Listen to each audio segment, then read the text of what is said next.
BJP के बाद अब कांग्रेस को झटका। दिल्ली देहात से आने वाले कांग्रेस के पूर्व विधायक सुमेश शौकीन आम आदमी पार्टी में हुए शामिल। अरविंद केजरीवाल ने दिलाई सदस्यता। मटियाला से रह चुके हैं विधायक। सुमेश शौकीन की आम आदमी पार्टी में एंट्री पर बोले केजरीवाल, कहा सुमेश ने ग्रामीण इलाकों में किया है काम। केजरीवाल ने शीला दीक्षित को भी किया याद। बोले शीला दीक्षित को भी ये नहीं पता था कि दिल्ली में खेती भी होती है। विधानसभा चुनाव से पहले आम आदमी पार्टी को झटका। थोड़ी देर में बीजेपी में शामिल होंगे। दिल्ली सरकार में परिवहन मंत्री रहे कैलाश गहलोत ने पार्टी और पद से दिया था इस्तीफा। मुंबई में प्रेस कॉन्फ्रेंस के दौरान राहुल गांधी ने एक है तो सेफ नारे को लेकर किया जोरदार हमला। तिजोरी से निकालकर अदानी के साथ प्रधानमंत्री मोदी की तस्वीर दिखाई। धारावी का मैप भी दिखाया। कहा बताइए सेफ कौन है। महाराष्ट्र में राहुल गांधी का वादा, महिलाओं को देंगे 3,000 रुपए। राज्य में जाति आधारित जनगणना कराएंगे। महाराष्ट्र चुनाव को बताया अरबपति और गरीबों के बीच का चुनाव। महाराष्ट्र विधानसभा चुनाव के लिए प्रचार अभियान आज शाम थम जाएगा। महाराष्ट्र की 288 विधानसभा सीटों पर 20 नवंबर को मतदान। मतगणना 23 नवंबर को होगी। बीजेपी अध्यक्ष जेपी नड्डा की आज महाराष्ट्र में 3 रैलियां। ठाणे के बेलापुर, अक्कलकोट और करजत जमखेड़ विधानसभा में होगी जनसभा। कांग्रेस के अध्यक्ष मल्लिकार्जुन खड़गे ने बीजेपी आरएसएस की तुलना जहरीले सांप से की।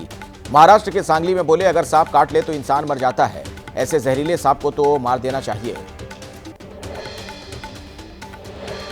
केंद्रीय मंत्री शिवराज सिंह चौहान का राहुल गांधी पर हमला। बोले राहुल कहते हैं कि वो मोहब्बत की दुकान चलाते हैं। मोहब्बत की दुकान की भाषा है कि जहरीला सांप है, भाजपा मार देना चाहिए। बीजेपी के प्रवक्ता प्रदीप भंडारी ने खड़गे के बयान को बताया भड़काऊ। कहा बीजेपी और संघ समर्थकों के खिलाफ महाराष्ट्र के लोगों को भड़काना चाहते हैं खड़गे। चुनाव आयोग को लेना चाहिए संज्ञान।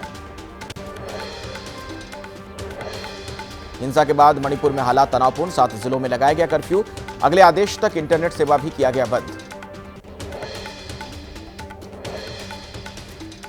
इंफाल में कर्फ्यू के दौरान चप्पे चप्पे पर सुरक्षा बल तैनात। स्थिति को नियंत्रण में रखने का प्रयास जारी है। कल से अब तक राज्य में कई जगहों पर राजनीतिक दलों के दफ्तर जलाए गए। विधायकों के घरों पर हमला हुआ। मणिपुर में हुई हिंसा के 3 मामलों को एनआईए ने अपने हाथों में लिया है। गृह मंत्रालय ने हाल ही में जारी किया था आदेश। इंफाल में बड़ी संख्या में भूख हड़ताल पर बैठे छात्र और स्थानीय लोग। 6 महिला और बच्चों के हत्यारों की गिरफ्तारी की मांग। जब तक गिरफ्तारी नहीं होती तब तक जारी रहेगी भूख हड़ताल। मणिपुर हिंसा पर संघ ने जताई चिंता। कहा मणिपुर हिंसा का समाधान नहीं होना दुर्भाग्यपूर्ण। केंद्र और राज्य सरकार निकाले विवाद का हल। गृह मंत्री अमित शाह ने मणिपुर में सुरक्षा स्थिति को लेकर की समीक्षा। शांति बहाली के लिए कुकी और मैतेई संगठनों के प्रतिनिधियों को बातचीत के लिए आज बुलाया गया। मणिपुर में एनपीपी के 5 विधायकों ने सरकार से समर्थन वापस लिया है। बीजेपी के नेतृत्व वाली सरकार से समर्थन लिया गया वापस। कहा जातीय हिंसा को नियंत्रित करने और सामान्य स्थिति बहाल करने में सरकार नाकाम। नेशनल पीपल्स पार्टी ने मणिपुर की मौजूदा स्थिति को लेकर बीजेपी के राष्ट्रीय अध्यक्ष जेपी नड्डा को लिखा पत्र। लिखा हालात सुधरने तक अलायंस का हिस्सा नहीं रह सकते। मणिपुर के हालात को लेकर कांग्रेस अध्यक्ष मल्लिकार्जुन का प्रधानमंत्री से सवाल। पूछा प्रधानमंत्री अभी तक मणिपुर क्यों नहीं गए। मणिपुर को लेकर लालू यादव ने भी प्रधानमंत्री मोदी को घेरा। कहा पीएम बताएं वो मणिपुर क्यों नहीं जा रहे। दिल्ली एनसीआर में आज से ग्रेफ 4 की पाबंदियां लागू। इलेक्ट्रिक और सीएनजी ट्रकों को छोड़कर बाकी ट्रकों की नो एंट्री।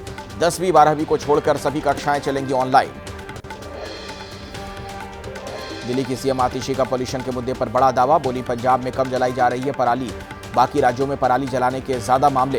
केंद्र सरकार कुछ नहीं कर रही। प्रदूषण पर आतिशी के जवाब पर बीजेपी का पलटवार। पार्टी प्रवक्ता हरीश खुराना ने कहा आपके कारनामों की वजह से दिल्ली के लोग भुगत रहे हैं सजा। दिल्ली भारत का दूसरा सबसे प्रदूषित शहर। वायु गुणवत्ता बेहद खराब श्रेणी में पहुंची। देश का दूसरा सबसे प्रदूषित शहर बना दिल्ली। प्रदूषण की वजह से लोगों को सांस लेने में दिक्कत हो रही है। दिल्ली में बढ़ते प्रदूषण पर सियासत तेज। बीजेपी के प्रदेश अध्यक्ष वीरेंद्र सचदेवा ने लोगों के बीच बांटा मास्क। पॉल्यूशन के लिए दिल्ली सरकार को ठहराया जिम्मेदार। बच्चे और बुजुर्गों को घर में रहने की अपील।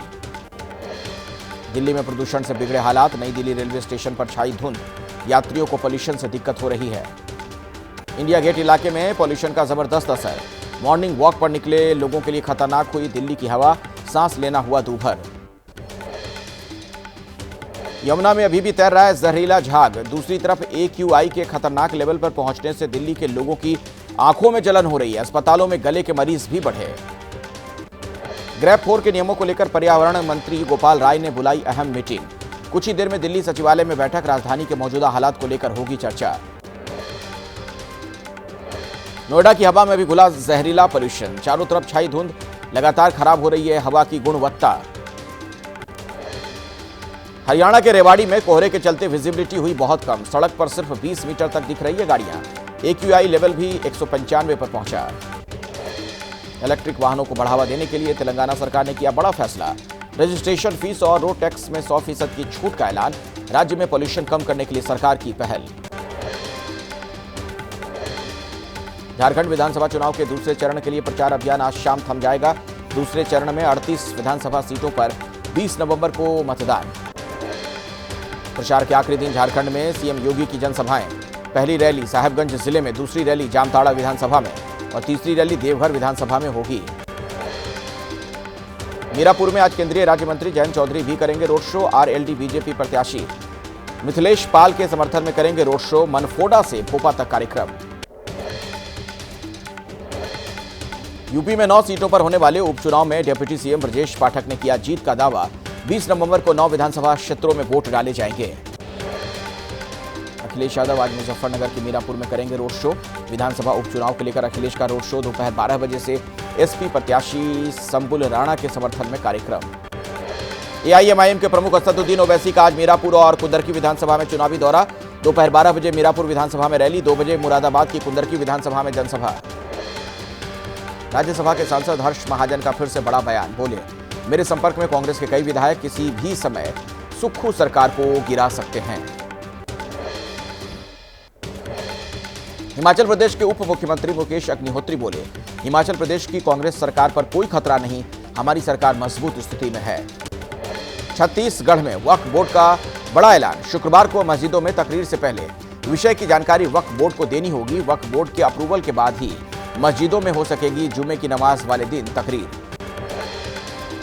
छत्तीसगढ़ की मस्जिदों में तकरीर के लिए वक्फ बोर्ड के अप्रूवल पर AIMIM के चीफ असदुद्दीन ओवैसी का पलटवार। एक्स पर लिखा, अब भाजपाई हमें बताएंगे दीन क्या है, अब अपने दीन पर चलने के लिए इनसे इजाजत लेनी होगी। पश्चिम बंगाल के मुर्शिदाबाद में 2 समुदायों के बीच भड़की हिंसा, प्रदर्शनकारियों की पुलिस से हुई झड़प। पुलिस ने आंसू गैस के गोले छोड़े। पूरे मुर्शिदाबाद में इंटरनेट सेवा बंद। मुर्शिदाबाद के बेलडांगा में 2 गुटों में झड़प के बाद तनाव का माहौल। हालात पर पुलिस की पैनी नजर है। 15 लोगों को किया गया गिरफ्तार। लोगों से शांति बनाए रखने की अपील। यूपी के आगरा में आग में जलकर खाक हुई कई झुग्गियां। लोगों ने भागकर बचाई अपनी जान। कई घंटे बाद फायर ब्रिगेड की टीम ने आग पर काबू पाया है। बिहार के बक्सर में 800 ग्राम सोने के बिस्किट के साथ पकड़ा गया रेलवे का इंजीनियर। कस्टम विभाग और पुलिस ने की कार्रवाई। दस्तावेज नहीं दिखा पाने पर इंजीनियर को लिया गया हिरासत में। भोपाल में फर्जी कागजात बनाकर फर्जी बैंक अकाउंट खोलने वाले अंतर्राज्यीय गिरोह का भंडाफोड़। बिहार के 7 आरोपियों को पुलिस ने किया गिरफ्तार। 10,000 रुपए में बेचते थे फर्जी अकाउंट। 1800 अकाउंट बेचने का आरोप। यूपी के मेरठ में रिटायर्ड फौजी ने टूरिस्ट बस में की फायरिंग। बस में बैठे एक छात्र को लगी गोली। रास्ते में दूसरी कार से टकरा गई थी फौजी की कार। फौजी ने गोली चलाई जो बस में जाकर लगी। गुजरात के पाटन में रैगिंग से हुई मेडिकल छात्रा की मौत। रैगिंग के बाद बेहोश हो गई थी MBBS की छात्रा। अस्पताल में तोड़ा दम। कॉलेज के सीनियर्स पर रैगिंग का आरोप। तेलंगाना के करीमनगर में लंगूर को पिंजरे में बंद करने पर एक युवक पर दर्ज हुआ केस। 2 साल से पिंजरे में कैद कर रखा था लंगूर। वन विभाग ने लंगूर को पिंजरे से छुड़ाया। शीतकाल के लिए बंद हुए बद्रीनाथ धाम के कपाट। अब 6 महीने बाद ही दर्शन कर पाएंगे श्रद्धालु। बद्रीनाथ के कपाट बंद होने के मौके पर 10,000 से ज्यादा की संख्या में मौजूद रहे तीर्थयात्री। करीब 15 क्विंटल फूलों से सजाया गया था बद्रीनाथ मंदिर।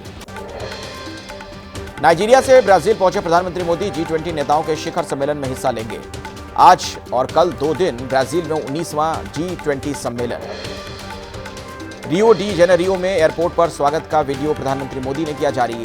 पीएम मोदी के स्वागत के लिए बड़ी संख्या में जुटे थे लोग। लोगों ने पीएम को तस्वीर गिफ्ट की तो बच्चे गुनगुनाकर स्वागत करते नजर आए। ब्राजील में भारतीय समुदाय के लोगों ने होटल में प्रधानमंत्री मोदी का किया भव्य स्वागत। ब्राजील के वैदिक विद्वानों ने पीएम के सामने वैदिक मंत्रों का जाप भी किया। नाइजीरिया के दौरे के दौरान प्रधानमंत्री मोदी की राष्ट्रपति टिनुबू से मुलाकात, कई मुद्दों पर हुई चर्चा। 17 साल बाद कोई भारतीय प्रधानमंत्री नाइजीरिया की यात्रा पर पहुंचा। यात्रा संपन्न होने पर प्रधानमंत्री मोदी ने एक्स पर लिखा, सार्थक यात्रा के लिए नाइजीरिया को धन्यवाद। यह यात्रा भारत नाइजीरिया मित्रता को मजबूती और प्रोत्साहन देगी। नाइजीरिया ने पीएम मोदी को किया देश के दूसरे सबसे बड़े सम्मान से सम्मानित। Grand commander of the order of niger से सम्मानित किया गया। पीएम मोदी ये सम्मान पाने वाले दूसरे विदेशी गणमान्य नेता।